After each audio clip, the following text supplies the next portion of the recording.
imo kong giluwas,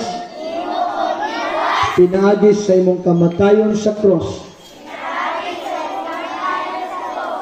Mituo ko nimo, Lord Jesus, nga ikaw ang dalan, ikaw ang kinabuhi, ikaw ang kamatuoran.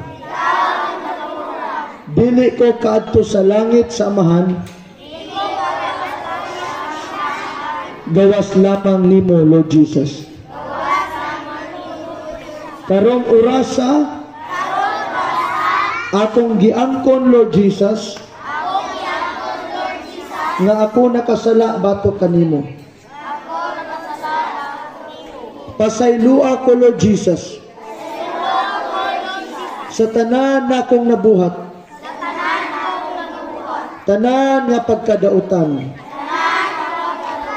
sa akong pagpanulti, sa akong hunahuna, o sa akong binuhatan.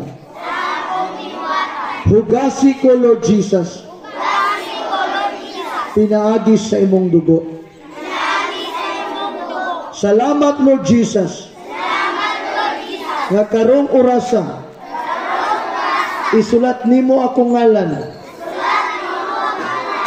sa libro sa kinabuhi.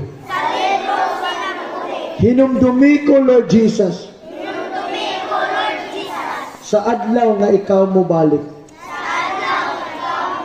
Salamat, Lord Jesus, sa imong balaan nga espiritu nga magpuyo sa akong kasing-kasing. Maghari ka sa akong kinabuhi. Gikan karon hantod sa walay katapusan. Kining tanan, Lord Jesus, akong gipangayo, akong gipasalamatan sa imong gamhanang pangalan, sa ngalan ni Lord Jesus. Amen. Ito palagpakan si Jesus. Okay. Uban mo natin sa patingon. Thank you, Jesus. Ahinay man. Thank you, Jesus. One more. Thank you, Jesus. Okay. Praise the Lord. Na ako'y gamay nga request. Ang akong pag-umangkon, 11 years old na karon, birthday niya. Usa siya nga nag-sponsor po sa atong food karon. So ang akong request,